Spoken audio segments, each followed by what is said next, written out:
The room went dead silent when Hannah Clarke stepped through the trauma unit doors at 6:48 a.m. Not because anyone noticed her arrival. Cedar Creek Medical's trauma bay existed in controlled chaos, monitors beeping their arrhythmic songs, ventilators hissing their mechanical breathing, the constant shuffle of boots on polished tile that never quite stayed clean. The silence was invisible. It was the kind of silence that belonged to her alone, the space she carved out each shift by moving through it like water through a sieve, present but leaving no trace. 18 months she'd been here. 18 months of long sleeves despite the Atlanta heat that pressed against the windows like something alive. 18 months of touching the folded flag in her locker, navy blue, crisp as a knife edge, for 37 seconds each morning before she clocked in. 37 seconds for Corporal James Chen, Charlie Platoon, SEAL Team 3, who'd taken a round meant for her in Ramadi during Operation Silent Anchor and had the decency to die before asking questions. Her badge clattered against her ribs as she moved toward the supply room. The sound made her pause. Small sounds told stories. A drop badge meant hands that weren't steady. She steadied them. Breathed. 1 measured count in, 4 counts held, 6 counts released. The tremor in her left hand, the one that only appeared when she reached for certain instruments, the one that remembered blast fragments and nerve damage, faded like it always did. The trauma unit smelled like antiseptic and coffee and something underneath both, something that was always there in places where people came to break themselves, the metallic copper of blood that cleaning crews could never quite eliminate, mixed with the sweet chemical burn of bleach. Hannah breathed it in like it was home. It was home. The only home Captain Hannah Clarke had left. Dr. Marcus Pierce stood at the physician station when she emerged, his white coat pristine as a hotel bedsheet, his stethoscope draped around his neck like a social accessory. He was watching her. She felt it the way animals feel eyes on them in tall grass. He'd been watching her for 3 weeks now, ever since the motorcycle accident victim, 22-year-old with a BAC of 0.19 and a spleen that was bleeding into his abdomen faster than his body could compensate. The residents had been shuffling around imaging protocols, waiting for the attending to decide on imaging versus immediate surgical exploration. Hannah had looked at his skin, that particular shade of grey-white that meant hypovolemia was already advanced, and turned to the trauma surgeon with a single quiet statement, his exsanguinating. "OR now." The surgeon had moved. The patient had lived.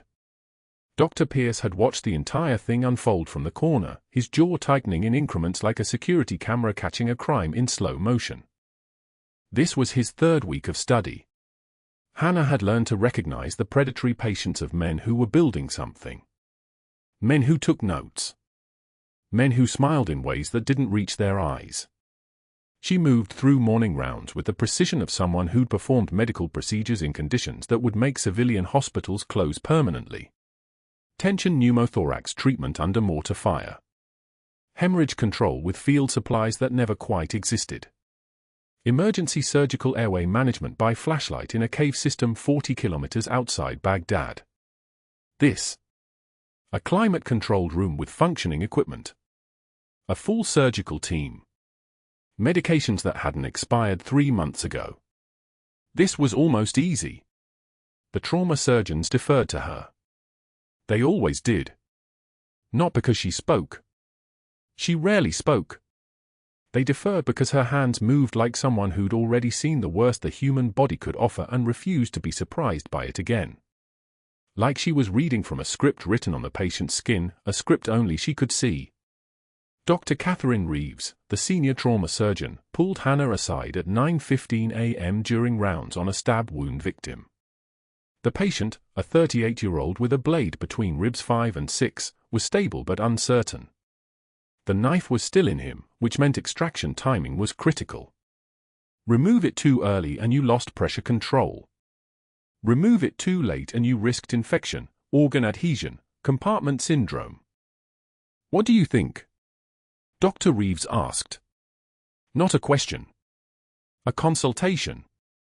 The way she might ask another surgeon's opinion in a pre-op planning meeting. Hannah stepped closer to the patient's right side, where the knife handle jutted at a precise 34-degree angle, her eye catching angles the way other people caught colors. She'd held intestines together while mortar rounds shook the walls. She'd calculated ballistic trajectory from entry wounds. She could read this. 2 hours, Hannah said quietly. Let the tissues stabilize. Then extraction with a vascular surgeon prepped. He's going to need repair on the internal mammary artery. Dr. Reeves nodded slowly, then glanced at the chart, then back at Hannah. That's not in the imaging yet. It will be. Hannah moved her hand to indicate trajectory. See the angle of entry. The blade followed the intercostal space, which means it had a downward vector when it went in. Internal mammary isn't just possible. It's the most likely injury pattern for this angle of penetration. Silence. The kind of silence that meant someone was making a decision. Dr. Reeves walked to the imaging tech and ordered a specialized angiogram. The angiogram showed exactly what Hannah had described, a small but significant nick in the internal mammary artery, the kind of injury that would have killed the patient in 12 to 18 hours if nobody caught it. Dr. Pierce was standing near the doorway when Dr. Reeves came back through with the images. He saw her stop. He saw her look at Hannah. He saw the moment when he understood that a nurse, a registered nurse, not a surgeon, not a physician with credential letters after her name, had read an injury pattern three-dimensionally and saved a life using nothing but spatial reasoning and accumulated trauma experience. His hands clenched. Hannah felt it. The way she felt everything that happened on this unit. The way she'd felt Corporal Chen's breathing change to something shallow and wrong the moment before the round took him. Some people called it clinical awareness. Some called it training. Hannah knew better. It was the kind of hypervigilance that came from living in places where inattention meant death. It didn't turn off just because you moved to Atlanta and put on scrubs and pretended to be ordinary. She excused herself to the supply room and found him waiting at the break room entrance at 10:32 a.m. Dr. Pierce had positioned himself near the coffee station with the careful nonchalance of a man rehearsing a conversation he'd already planned. His scrubs were fresh, he'd changed somewhere. His hair was styled. This was intentional. Impressive morning, he said. His voice had the texture of someone practicing authority, and his smile was the kind that revealed teeth but not warmth. You certainly seem confident in your clinical instincts. Hannah poured her coffee. Black, no sugar. The same as every morning for 18 months. She didn't respond. Responding meant engaging. Engaging meant visibility. Visibility meant questions. Questions meant answers she couldn't give. It's interesting, Dr. Pierce continued, moving closer to the counter, that someone with just a nursing degree feels comfortable offering surgical assessments to attending physicians. The way he said just a nursing degree made it clear where he'd placed her in the hierarchy of his mind. Below. Far below. Scope of practice is such an important boundary, don't you think? It protects patients. Keeps things professional. Hannah set her coffee mug down with a soft clink. Her left hand was steady now. Both hands were steady. She'd learned long ago that tremors were emotional. Emotions were luxuries. She didn't have access to those anymore. The surgeons asked for my assessment, she said quietly. Her voice carried no inflection, no defensiveness, no apology. It was a statement of fact. Like reading a vital sign. Blood pressure 120/80. Heart rate 72. Systolic murmur at the aortic valve. Hannah Clarke had been a nurse at Cedar Creek Medical for 18 months and had learned nothing, meant nothing, and existed in a narrow lane marked by her credentials. She turned to leave. You know, Dr. Pierce said, his voice following her like a hand reaching for her shoulder, humility is an attractive quality in healthcare professionals. It prevents mistakes. Keeps egos in check. He paused, letting that land. Something to think about. Hannah kept walking. The fluorescent lights hummed above her, a sound like bees trapped in white plastic tubes, a sound that had driven her to tears exactly once, 18 months ago, during a night shift when she was alone in the supply room and let herself remember what she'd been before. Before the classified operation in Syria that didn't officially exist. Before Operation Silent Anchor in Ramadi that had been erased from every database except the ones buried in Pentagon basements. Before the captain's rank that was stripped from official records, her military file redacted into non-existence, her team's existence labeled a threat to international security. Before she became invisible. But that wasn't the worst part. The worst part was how well she'd learned to live with it. The rest of her shift moved through its rhythms like a machine that had been running so long it forgot it was supposed to stop. More patients. More assessments. More moments when doctors asked for her opinion and took her answer as gospel. More moments when Dr. Pierce watched from corners, taking notes, building whatever he was building. At 2:44 p.m., a motorcycle accident came through. Different victim, same pattern. The patient was a 19-year-old with blunt force trauma to the abdomen, and the residents were debating whether imaging was sufficient or if they should go straight to the OR for surgical exploration. Hannah didn't speak. She didn't need to. She simply positioned herself where the trauma surgeon could see her face, and when she raised her right eyebrow, just barely, just 1 millimeter of movement, the surgeon made the decision Hannah had made for him silently. Straight to the OR. Exploratory laparotomy. The patient's spleen had been shattered. Without immediate surgical exploration, he would have been dead in the parking lot. Dr. Pierce stood at the door to the OR as they moved him through. His smile was gone now. What remained was something colder. Something that looked like calculation. He was no longer practicing authority. He was no longer making casual observations about scope of practice. He was planning. Hannah felt it the way she'd felt everything else. The way you feel a storm coming before the sky breaks. The way you feel danger before it shows its face. Some kinds of training never faded.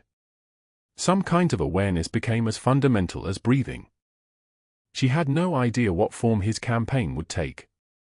But she knew, with the kind of certainty that came from 18 months of watching, of absorbing insults with measured breathing, of touching the folded flag of a dead man for strength, that Dr. Marcus Pierce had decided she represented something he needed to destroy. She finished her shift at 6:33 p.m. exactly, her badge clinking softly against her ribs as she moved toward the door. Behind her, Cedar Creek Medical hummed with its usual chaos.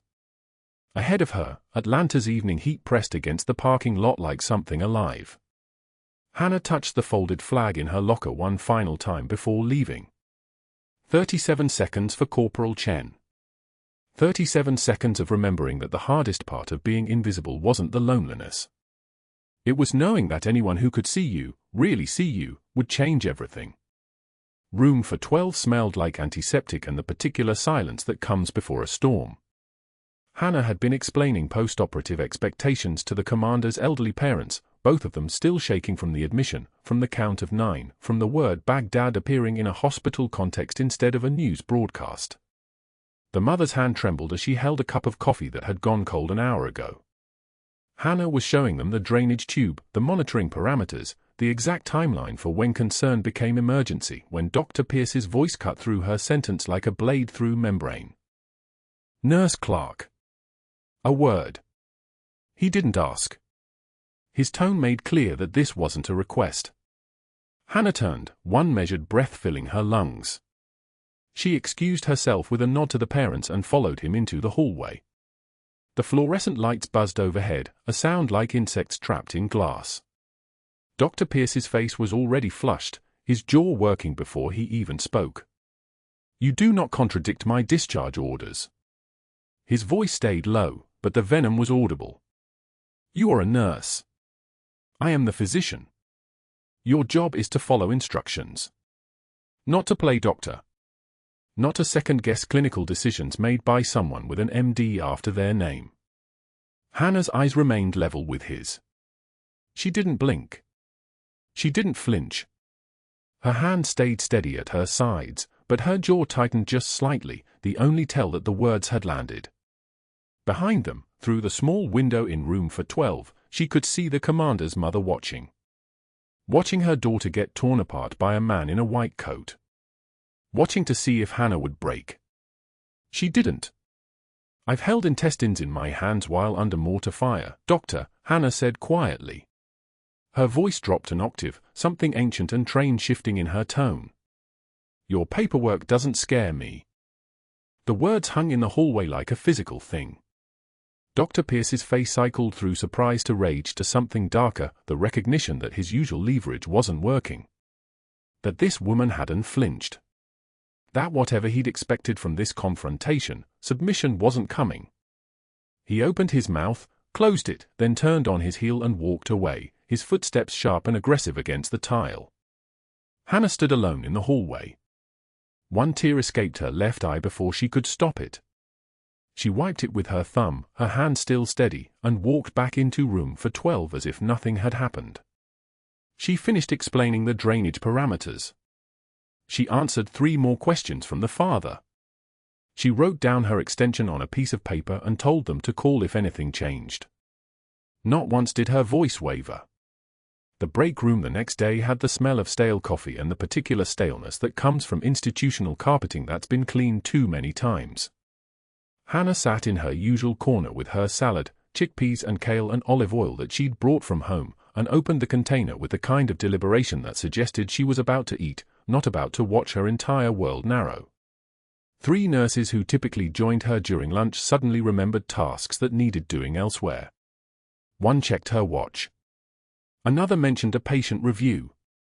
The third simply stood and left without explanation, her chair scraping backward with a sound like bone on bone.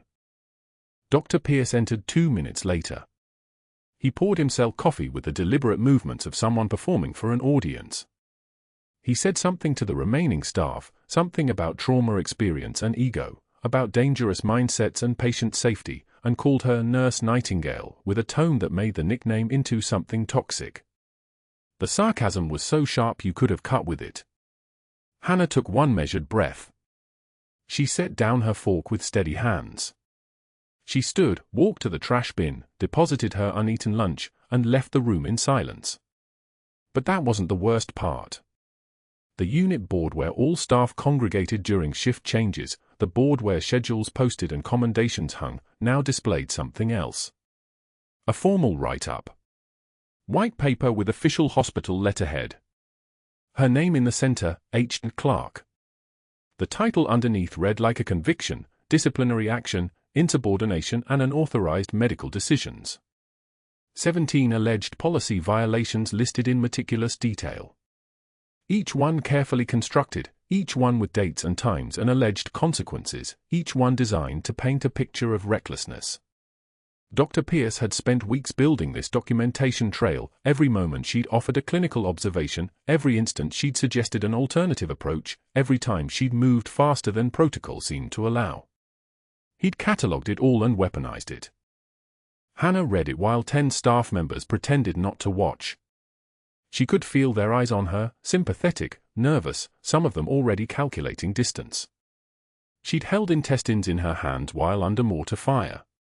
She'd performed surgical techniques in conditions where the ground itself was contested territory. She'd saved lives with less than this. But standing in this hallway, reading this fabrication, something in her wavered. Just slightly. One tear tracked down her cheek. She didn't wipe it away immediately. She let it fall because if she wiped it away too quickly it would be denial, and denial required energy she didn't want to waste. She turned to find Dr. Pierce watching from his office window across the unit, his arms crossed, his smile the kind that men wore when they believed they'd finally broken something. His eyes held hers for 3 seconds. 4. 5. Hannah met his gaze without flinching. She wiped the tear with her thumb, a single deliberate movement, and returned to work without a word.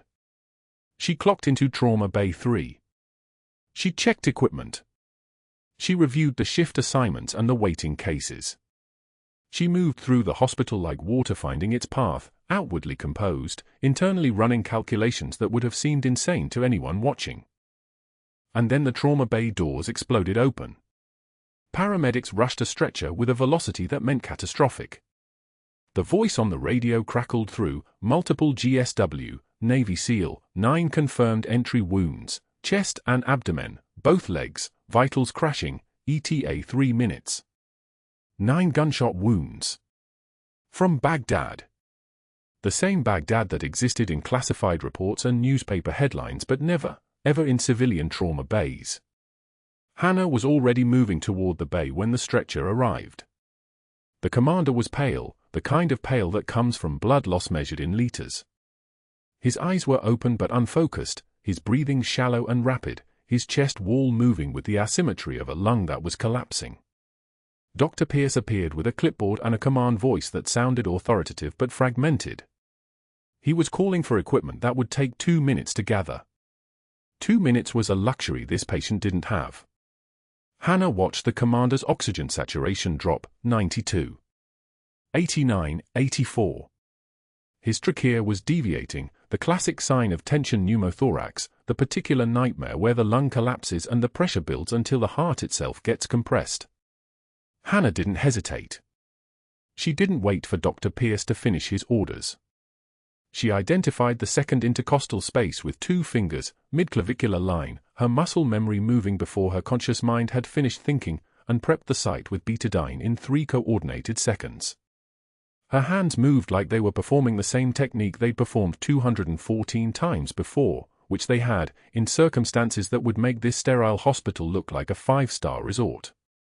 She drew a 14-gauge catheter from her pocket, because combat medics always carried their own equipment, always had a backup, always prepared for the moment when protocol became irrelevant, and performed the needle decompression with the kind of precision that comes from having done it while rounds were landing within 30 meters. The hiss of released pressure filled the room. It was the sound of a lung re-inflating, of pressure equalizing, of a life pivoting from death back toward salvageable. The commander's oxygen saturation climbed, 85. 88, 91. 94, his breathing deepened. His color improved incrementally but visibly. Hannah secured the catheter with tape and stepped back, her hands already moving toward the next task, the next crisis, the next problem requiring immediate solution. The commander's eyes fluttered open for just a moment. They found her face. They tracked her hands as she adjusted the monitor leads. And in that moment of clarity, before the shock and blood loss pulled him back toward unconsciousness, his voice came, hoarse and confused and absolutely certain. "You're military," he whispered. "I've seen that technique. Only combat medics from Ramadi moved like that." Hannah's face went pale. For exactly 1 second, one single second that felt like a much longer span of time, she stopped moving. She turned away quickly, but the damage was already done. Every sound in the trauma bay seemed to stop. The monitors kept beeping. The ventilator kept whooshing. But the human voices all died. Dr. Pierce stood frozen in the corner, his clipboard forgotten. His eyes had narrowed to slits. And in that moment, Hannah understood that she'd made a tactical error. That her hands had revealed something she'd spent 18 months concealing. That the cost of saving this man's life was going to be considerably higher than blood loss and bullet wounds. Dr. Pierce pulled her into the hallway 5 minutes later. His voice was low and venomous, the voice of a man who'd finally discovered leverage. "You've been hiding something, haven't you, Nurse Nightingale? Let's see what your personnel file really says." She didn't respond. There was nothing to say. The SEAL had recognized combat medicine when he'd seen it performed. And now the entire trajectory of her carefully constructed invisibility had shifted into something that felt like free fall. Dr. Pierce moved through Cedar Creek Medical like a man who'd finally found his opening. The morning after Hannah's needle decompression on the SEAL commander, he was already in the hospital's basement records room, pulling her employment file with the methodical precision of someone building a case. His fingers traced her original application, looking for inconsistencies, gaps in dates, credentials that didn't align, anything that could be weaponized. The fluorescent overhead lights cast his shadow long and purposeful across the filing cabinets. By noon, he'd submitted a formal complaint to the Georgia Nursing Board. 7 pages, single-spaced, citing unauthorized critical intervention without physician supervision during a life-threatening emergency. The complaint wasn't technically false, Hannah had performed a needle decompression without explicit orders. But Pierce knew the difference between protocol violation and life-saving action. He didn't care about the difference. He cared about institutional power, about rules that could be weaponized against someone who didn't have the title to defend herself. Hannah knew something had shifted the moment she saw the chief of staff pull her aside during the afternoon shift. His expression carried the weight of administrative burden, the kind of look that meant paperwork had already started moving. He handed her a typed memo, a standard issue, formal tone, the kind of document that signaled the beginning of bureaucratic warfare rather than its end. "There's been a complaint filed," Chief Mason said quietly, his eyes unable to quite meet hers. "Dr. Pierce is requesting a formal investigation into your scope of practice. He's citing multiple policy violations. The board wants a preliminary hearing scheduled for next week." Hannah read the memo once. The words assembled themselves into meaning without requiring her emotional participation. Hospital Policy 3.7.2, Scope of Practice Limitations for Nursing Staff. Hospital Policy 5.1.9, Chain of Command Authority during Emergency Protocols. Hospital Policy 8.4.1, Emergency Interventions Require Physician Authorization. 17 documented violations. 17. She hadn't known Pierce was counting. She'd been too focused on keeping the SEAL commander alive to notice the careful documentation trail being constructed behind her back. "The board is recommending suspension pending investigation," Mason continued, his discomfort radiating like heat off summer asphalt. "Effective immediately. You won't have access to the trauma unit while this is being reviewed." She didn't respond. Her hands didn't tremble. Her voice, when it came, was steady and quiet, the voice of someone accustomed to absorbing bad information without flinching. "How long will the investigation take?" "Typically 4 to 6 weeks. Longer if complications arise." He paused, which was worse than any additional information could have been. "I'm sorry, Hannah. This isn't my choice. The board is very serious about scope creep in clinical settings." Scope creep. As if saving a man's life was a bureaucratic infraction rather than an act of medicine.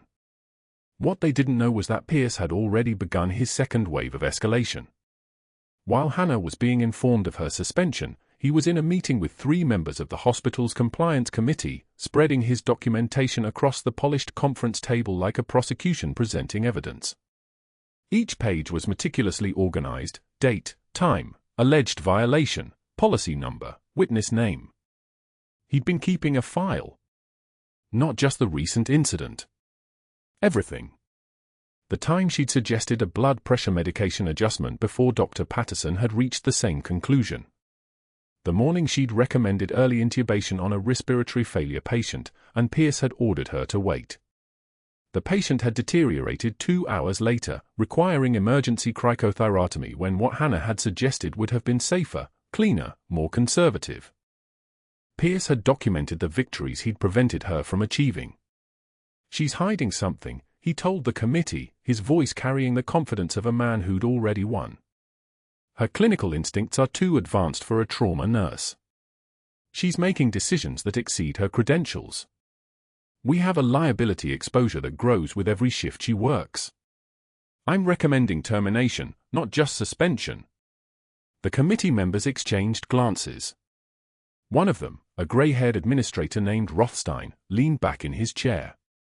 "Do we have her background verification on file?" "Standard employment screening," Pierce said. "But I've requested federal background verification through the Office of Personnel Management. If she's worked in classified medical settings, there might be gaps in her official history. Those gaps could be hiding something significant." This was the moment that changed everything, though neither man understood it yet. Pierce had just initiated a background verification request that would ping federal databases. The very databases that had been specifically flagged to alert the Pentagon if anyone came looking for Captain Hannah Clarke's military records. The system was designed to prevent exactly this kind of discovery. Her records had been buried too deep, classified at levels that required active concealment, protected by executive orders that most people didn't even know existed. Hannah spent the evening in the trauma unit's locker room, moving slowly, precisely, like someone dismantling a life. Her shift was being reassigned. Her access codes were being deactivated at midnight. Security would escort her out tomorrow morning at 7 a.m. She folded her scrubs, the one still warm from the wash, the fabric soft and worn from 18 months of emergency protocols and long nights, and placed them in her locker for the last time. The folded flag sat in the corner of the locker, still wrapped in tissue, still carrying the weight of a teammate who died in Ramadi while Hannah was holding pressure on his femoral artery and praying it would be enough. It wasn't enough. Nothing was ever enough to prevent that kind of loss. The commander had asked her to hold it during his surgery, something about needing the weight of commitment, needing to feel connected to something real while he existed in the boundary between conscious and chemical sleep. She'd placed it on his chest. Now it was back in her locker, a relic from a life she wasn't supposed to have lived. The locker room smelled like antiseptic and something else, the fading scent of stress hormones and adrenaline, the particular chemistry of people who'd worked alongside death and chosen to keep working anyway. She could hear the ventilation system's low hum, the distant sound of a monitor beeping in one of the trauma bays. 18 months. That's how long she'd managed to exist in this space without anyone asking questions that mattered. 18 months of being invisible while being absolutely essential. But that wasn't the worst part. The worst part was that she'd started to believe it might actually work. That she could rebuild a life on top of a grave. That a new identity, a civilian job, a hospital badge could actually erase what the Pentagon had made her into. That Captain Hannah Clarke, the woman who'd trained Delta Force medics in field surgery, who'd performed emergency resuscitative hysterotomy under mortar fire, who'd kept 14 operators alive through a classified operation that would never appear in any official record, could simply become Hannah, the quiet trauma nurse. She hadn't known how much she wanted that until it was being taken away. The next morning came with the texture of endings. Grey light filtered through the locker room windows. The hallway outside Cedar Creek Medical was empty, the early hours belonging to the night shift nurses who'd be rotating out soon. Security arrived at 6:58 a.m., 2 officers in blue uniforms with the apologetic expressions of people executing orders they didn't create. Hannah had seen that expression before, worn it herself during operations where following protocol meant impossible choices. She walked out of Cedar Creek Medical at 7:04 a.m. with nothing but her identification badge in her hand, wearing civilian clothes for the first time in 18 months. The Atlanta morning was warm and already building toward heat. Rain had fallen overnight, leaving the parking lot slick and reflective, the asphalt still wet enough to mirror the sky. She stood there for a moment, not quite in the hospital, not quite gone, existing in the liminal space between two identities. In his office on the 4th floor, Dr. Pierce was already composing the formal termination letter that he planned to present at next week's hearing. He had 17 violations documented. He had a federal background verification pending. He had testimonies from staff members who'd begun to question her judgment after months of subtle suggestion that perhaps she was overstepping her authority. He had momentum, institutional backing, and the absolute certainty that he was protecting Cedar Creek Medical from a nurse who didn't belong. What he didn't have was any idea what was about to arrive. The fluorescent lights of Cedar Creek Medical hummed their monotonous frequency at 6:47 in the morning. Hannah Clarke sat at the nurse's station completing her final documentation, each keystroke deliberate, each entry methodical. The discharge summaries. The medication reconciliations. The incident reports that Dr. Pierce had meticulously constructed over the past 72 hours. 17 policy violations. Unauthorized critical interventions. Scope of practice violations. Insubordination. The word swam across the screen in neat, damning rows. Behind her, security waited. Not aggressively. Not with hostility. Just waiting. 2 officers in Navy uniforms standing near the exit, hands at their sides, eyes forward. They'd been instructed to ensure she gathered her belongings and departed the premises immediately upon shift completion. Hospital policy. Or perhaps it was Dr. Pierce's policy now. Hannah finished her last entry at 6:52. She saved the file. Closed the application. The cursor blinked once in the empty space and then went dark. She stood without rushing, smoothed her scrubs, and walked toward the break room where she'd left her personal items an eternity ago, though the calendar insisted it was only yesterday morning. The hallway was nearly empty this early. Shift change was still 15 minutes away. The trauma unit held a peculiar quiet at this hour, that suspended moment between night and day when the truly critical patients were stable or sedated, when the machines maintained their rhythms without crisis, when it was possible to imagine that healing was something that happened automatically, without the presence of human hands and human choices. The hospital laundry room smelled of industrial detergent and steam. Hannah had always found the smell comforting in a way she couldn't articulate, that chemical certainty, the heat turning fabric soft and sterile. She retrieved her clean scrubs from the cart where she'd left them yesterday, still folded from the laundry service. The fabric was still warm. She held it against her chest for a moment, feeling the residual heat from the industrial dryers, then carefully unfolded each set. Red. Navy. Burgundy. The colors of the uniform she would no longer wear at Cedar Creek Medical. Her hands moved through the motions of folding them again, creating precise rectangles, tucking the sleeves inward, turning the stack with the economy of movement that comes from muscle memory. Fold. Crease. Stack. Fold. Crease. Stack. The repetition was meditative, or perhaps it was the opposite of meditation. Perhaps it was the complete absence of thought.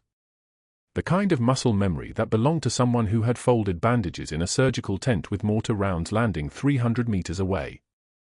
Someone who had kept her hands steady while the world came apart around her. Someone who had become very, very good at finishing tasks while remaining emotionally vacant. She finished folding the last scrub top and carried the stack to her locker. The metal door opened with a click. Inside was almost nothing. A change of clothes. Some shoes. Toiletries. And at the bottom, on top of a thin grey sweatshirt, the folded flag.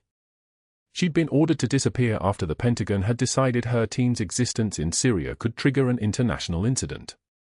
They'd erased her military records. Revoked her captain's commission from every official database. Handed her a new social security number and a nursing license and instructions to never, ever surface. The flag was the only thing she'd kept from her old life. It had been draped over the casket of Marcus Webb from Bravo Platoon. Marcus, who had bled out in her arms while incoming rounds pinged off the metal storage containers, his blood warm against her hands, his breathing becoming labored, then shallow, then absent. They'd given her the flag at his memorial service in Norfolk.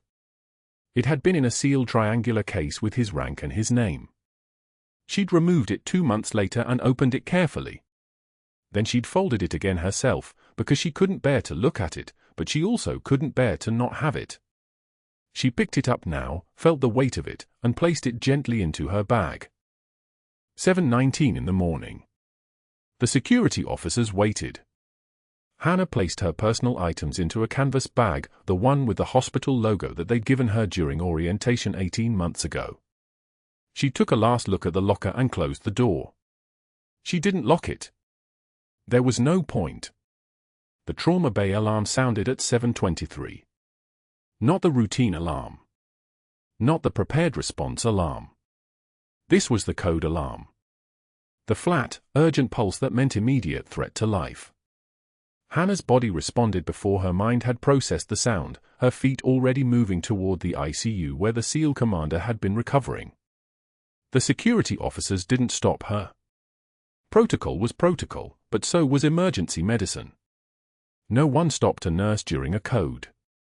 The commander's monitor screamed. The ventilator wheezed its mechanical rhythm in counterpoint to the alarm, a dissonant symphony of organ failure. His oxygen saturation was dropping. 85. 80. 75. His blood pressure had collapsed from stable to 58/32 in the span of 30 seconds.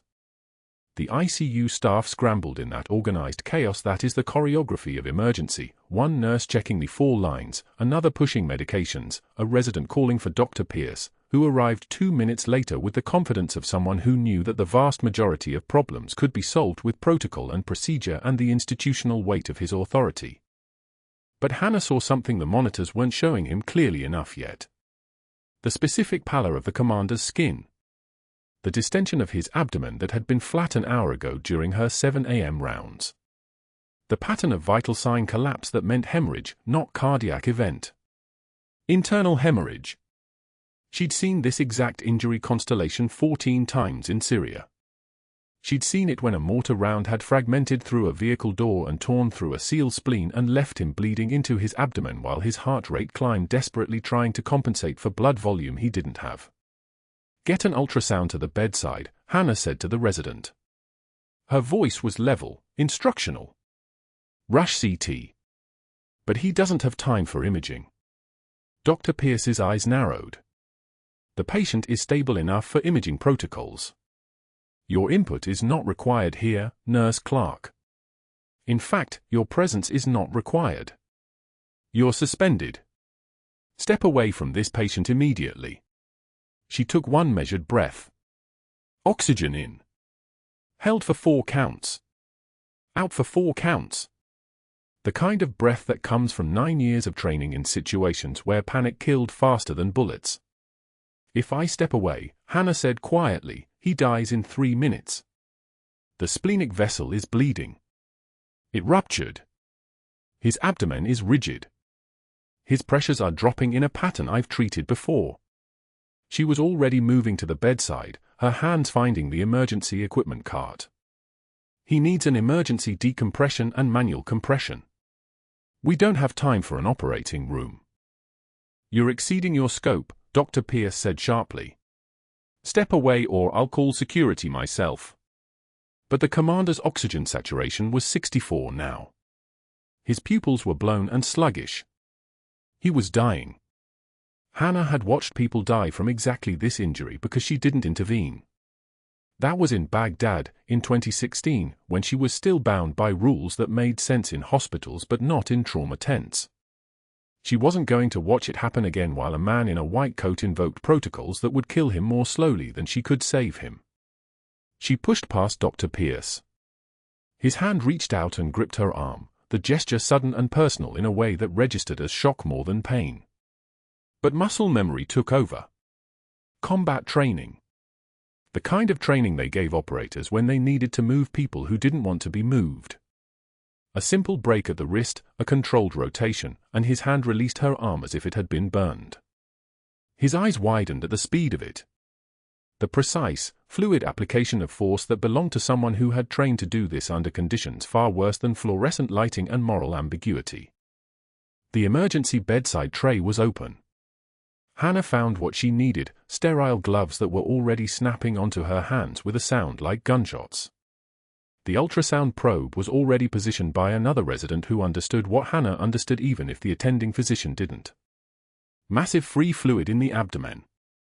Echo showing the heart struggling to push blood that was leaking into the peritoneal cavity. No time. No time. Hannah's hands moved with the precision of someone who had done this before. Not in a hospital. Not under these conditions. But the anatomy was identical. The physiology was identical.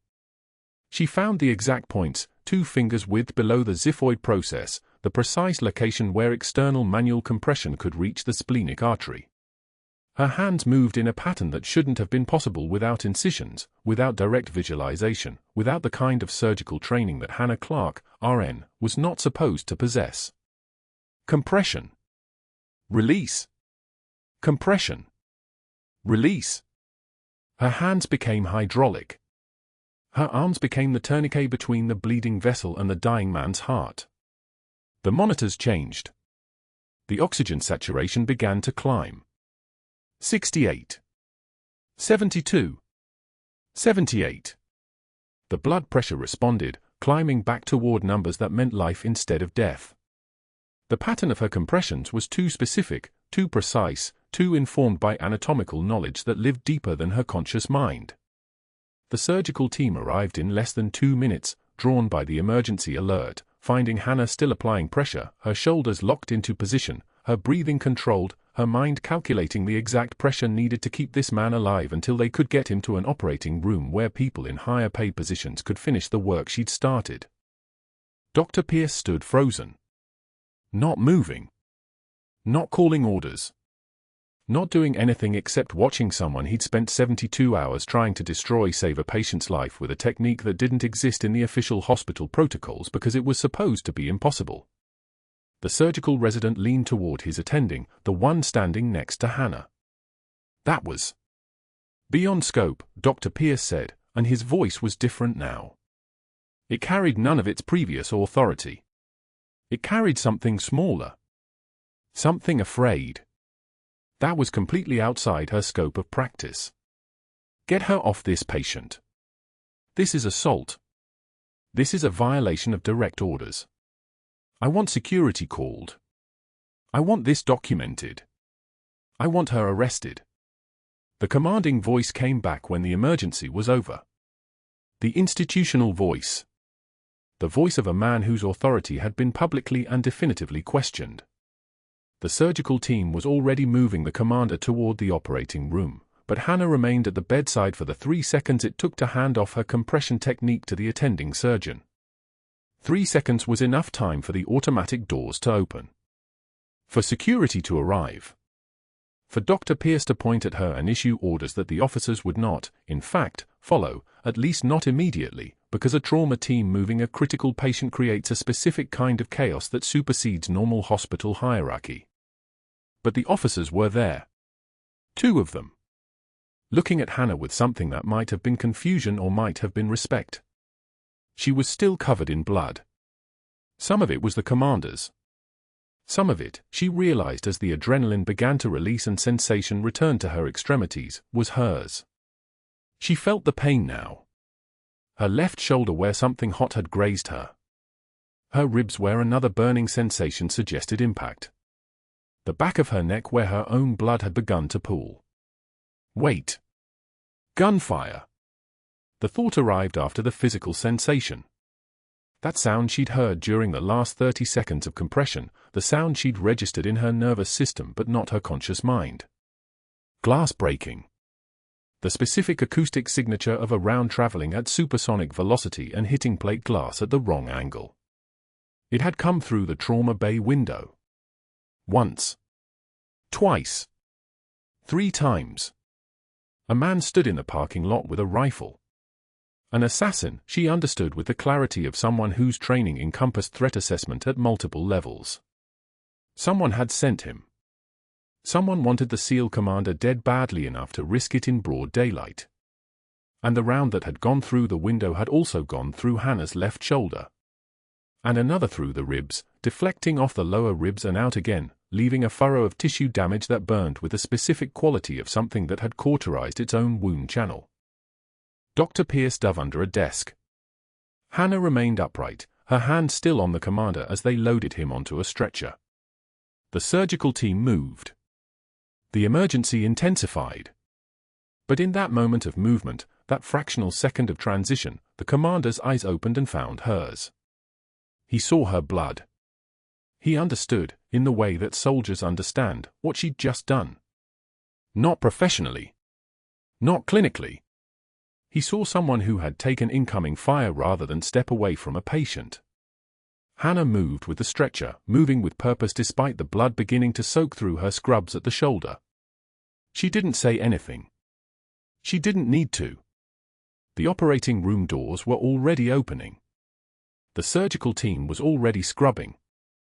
The commander was already being transferred to the surgical table where people with the right titles and certifications could finish what she'd started. And Hannah stood in the doorway for just a moment, letting the blood run down her arm and drip onto the operating room floor, before security placed a hand on her elbow and began the process of escorting her away. Medical attention, she told the security officer. Her voice hadn't changed.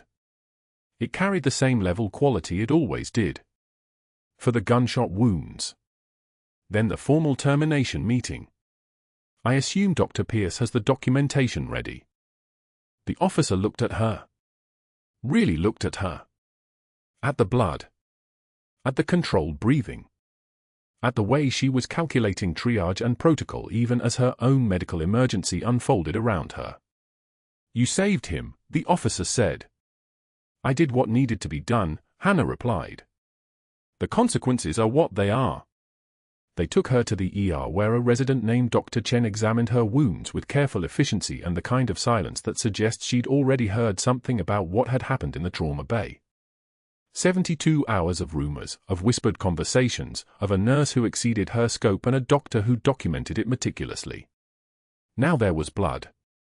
And there was evidence. And there was a SEAL commander whose life had been saved by someone who technically didn't have the right to save it. The shoulder round had gone clean through soft tissue. Painful but not critical.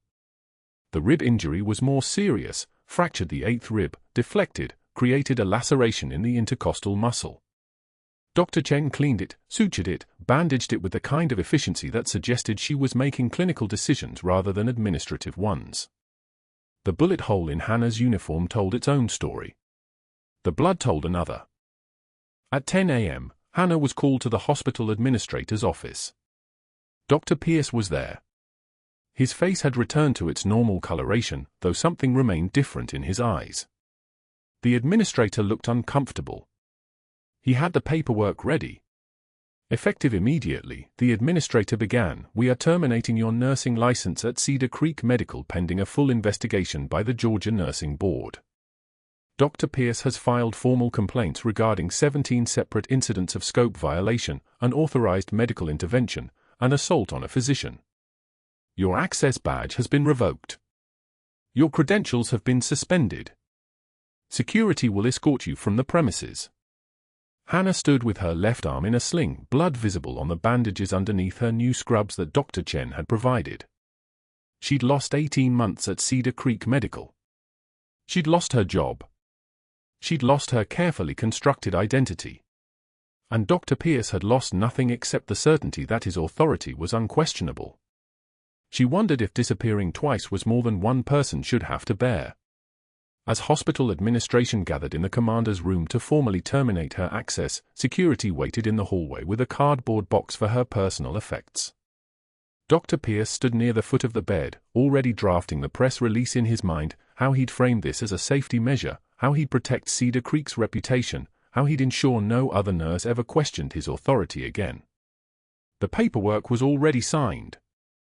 The nursing board had been notified. Her clearance was revoked. In 12 hours, her name would be erased from the schedule, her access badge deactivated, her locker emptied by someone else. He'd won. The commander's eyes opened. Not slowly. Not groggily like a man waking from anesthesia. His eyes snapped open like someone who'd been conscious the entire time, waiting. His hand moved, weak but deliberate, and he grabbed the nearest physician's arm. "Nightingale," he rasped. One word. 2 syllables. The kind of voice that comes from a chest that's been through trauma, barely getting oxygen past the swelling. The room froze. Dr. Pierce's face went pale. He'd never heard that word before, but something in the way the commander said it, something in the absolute certainty of it, made his stomach drop like he was falling down an elevator shaft with no cable. The naval officer who'd been standing quietly in the corner, the one who'd introduced himself as a routine family liaison, stiffened. His jaw clenched. He reached into his briefcase with movements that were suddenly very deliberate, very practiced, and pulled out a folder. The kind of folder that doesn't travel in regular briefcases. The kind that requires a clearance level to even touch. His hands trembled slightly as he opened it, and when he began to read, his voice carried the weight of classified authority. "Captain Hannah Clarke," he said, the words landing like stones dropped into still water. "For extraordinary valor during Operation Silent Anchor, providing combat surgical care under direct enemy fire in Ramadi, 2009. Saving 14 operators during a sustained engagement. Single-handedly performing emergency hemorrhage control on 3 simultaneous casualties while," he stopped. Looked up at Hannah. Then back at the document. "While being engaged by hostile forces yourself." Dr. Pierce's mouth opened. No sound came out. The doors to the commander's room opened, silently, like they'd been positioned that way, and a 2-star general walked in. Not escorted. Not announced. He simply walked in the way men with that much authority do, the air pressure in the room shifting as he moved. His uniform was dress blues, medals arranged in ascending rows like a physical record of command decisions made in places that didn't officially exist. He looked at Hannah with eyes the color of granite, then at her forearms. The surgical scars were visible, thin white lines that branched like lightning across her skin, the marks of trauma surgery performed under conditions that most surgeons would never encounter. He saluted. The kind of salute that's a physical acknowledgement of rank, of service, of sacrifice witnessed. "Captain," he said. A question and a statement and a recognition all at once. "At ease, General," Hannah said quietly. Her voice had changed. The subservience was gone. What remained was the voice of someone who'd given orders in a war zone, whose decisions had meant the difference between operators walking out or coming home in flag-draped boxes. Dr. Pierce was backing toward the door now, his face a shade of red that suggested his blood pressure was climbing toward stroke territory. "This is impossible," he said. "We verified her credentials. She's just a—" "Execute Order 14 Tango," the Pentagon liaison interrupted, his voice like ice water. Captain Clarke was operating under federal protection protocols. Anyone attempting to expose, falsify, or interfere with her protected status is in violation of 18 U.S.C. 1505 and subject to federal prosecution. He turned slightly, and when he continued, he was looking directly at Dr. Pierce. "That includes forging employment documents. That includes filing false complaints with regulatory bodies. That includes attempted identity fraud against a classified operative." The silence that followed was the kind of silence that happens when someone realizes, with absolute clarity, that they've just committed federal crimes. The fluorescent lights overhead seemed to hum louder in that silence, a mechanical sound like the world holding its breath. The FBI agents were already moving through the hallway. They'd been waiting in the stairwell for their cue, two of them in dark suits with badges that caught the light. They moved with the kind of efficiency that comes from having done this before, walked into hospitals, walked into offices, walked into people's lives and turned them inside out in the space of minutes. What they'd found in Dr. Pierce's office was better than they expected, his laptop still open to the forged documents, the email trails showing him asking colleagues to file false complaints, the altered background check with a signature that didn't match any of his previous paperwork. Sloppy. The crimes of a man who'd never thought he'd have to hide this well because he'd never expected anyone to look.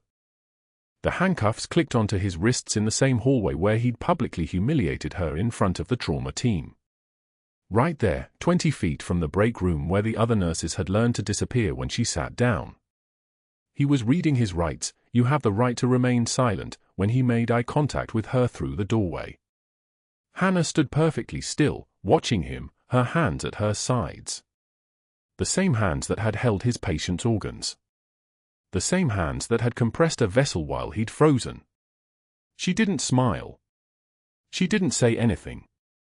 She just looked at him the way someone looks at a problem that's been solved, an equation that finally balances.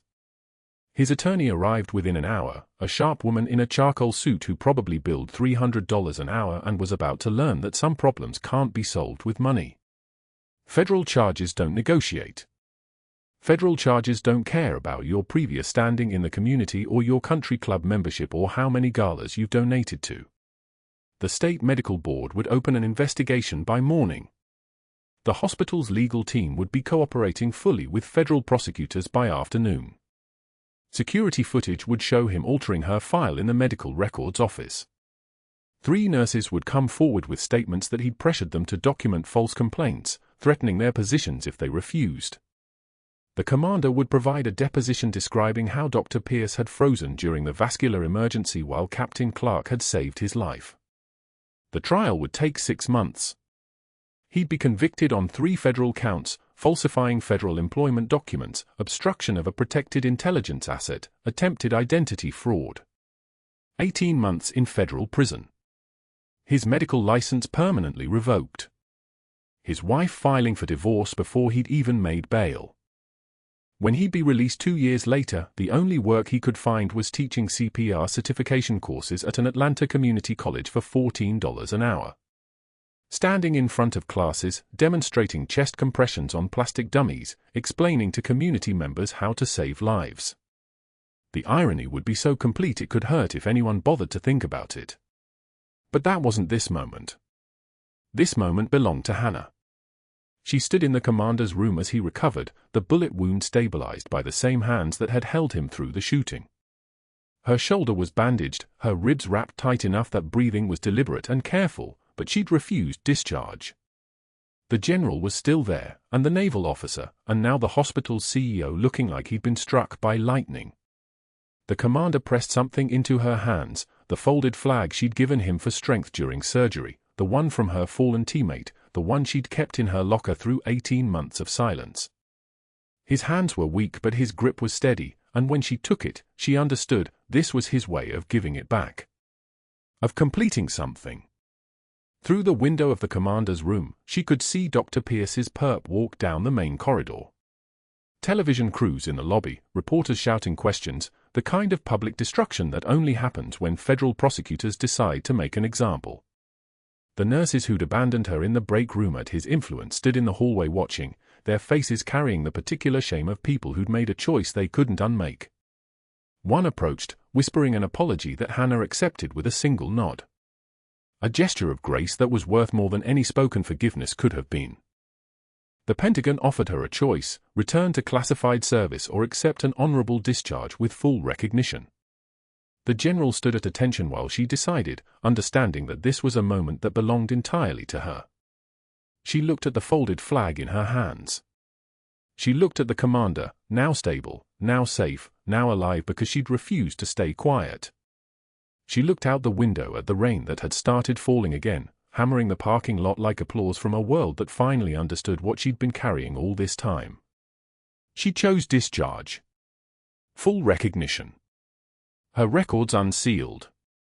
Her rank restored. Her team's sacrifice acknowledged in a Pentagon press release about Operation Silent Anchor's medical team.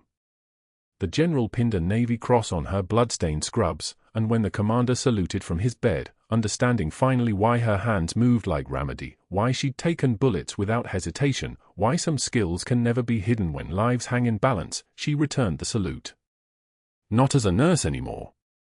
As Captain Hannah Clarke, whose hands had held 14 operators together when the world was trying to tear them apart. 2 years later, former Cedar Creek staff would spot Dr. Pierce at the community college, demonstrating chest compressions on a plastic dummy, earning minimum wage. Hannah would be running a combat medic training program at Walter Reed, teaching the techniques she'd learned in Syrian fire to the next generation of operators who'd have to make impossible decisions under impossible circumstances. The folded flag would be placed in a shadow box alongside her Navy cross, with an engraved plaque reading, "The ones who have seen the worst often give the most." But this moment in the commander's room with rain hammering the windows and the general at attention and her team finally visible, this moment belonged only to Hannah. She stood at full height, no longer hiding, no longer quiet, and allowed the world to see what she'd always known: some people are built for more than silence. Some people are built to save lives. And sometimes, that's enough to change everything. If Hannah Clarke's story resonates with you, if you've ever been underestimated by someone who didn't know your true value, like this video, subscribe for more stories of hidden strength, and comment below, what would you have done in Hannah's position? Would you have walked away, or would you have fought?